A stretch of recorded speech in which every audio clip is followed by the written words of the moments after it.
My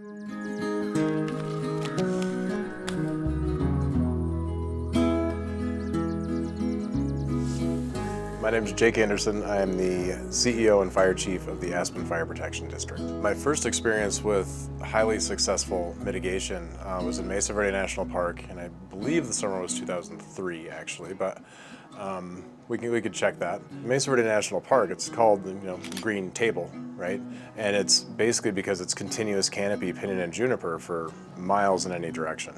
And Mesa Verde had a very active fuels management program for about 20 years, right? And they would even bring in and pre-position crews, whether they were hotshot crews or they also had their own fuels mitigation crew.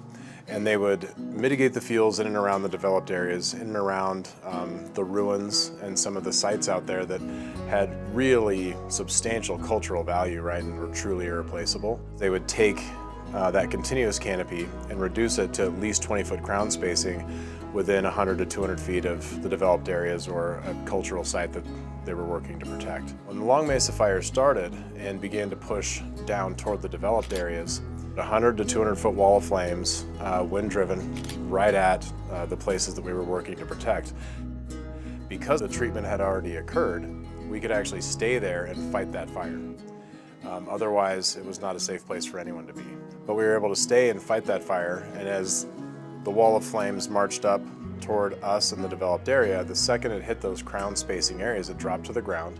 We could hit it with a little bit of water and then move on to the next spot and do the same thing. That was one of the times where the ember storm was so intense that we all ended up with burn holes in our Nomex, right? Even though it was survivable, it certainly wasn't comfortable in there. And something that I really try to show people from that one in particular is that not only did this protect the buildings, but treating the fuels in that way protected the trees. The only trees that survived in the path of that fire were in those areas where the crown spacing had been completed.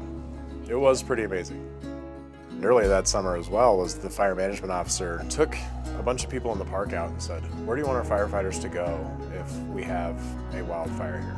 I said, "Well, what do you mean?" He goes, "We don't have any safety zones." And so earlier that summer, before the fire occurred, we actually created a 12-acre safety zone up in Mesa Verde National Park, which is one of the reasons we were able to stay there, let alone the fact that we had those mitigated areas as well. So I think that was really proactive and kind of radical thinking at the time, but without that, we wouldn't have been effective.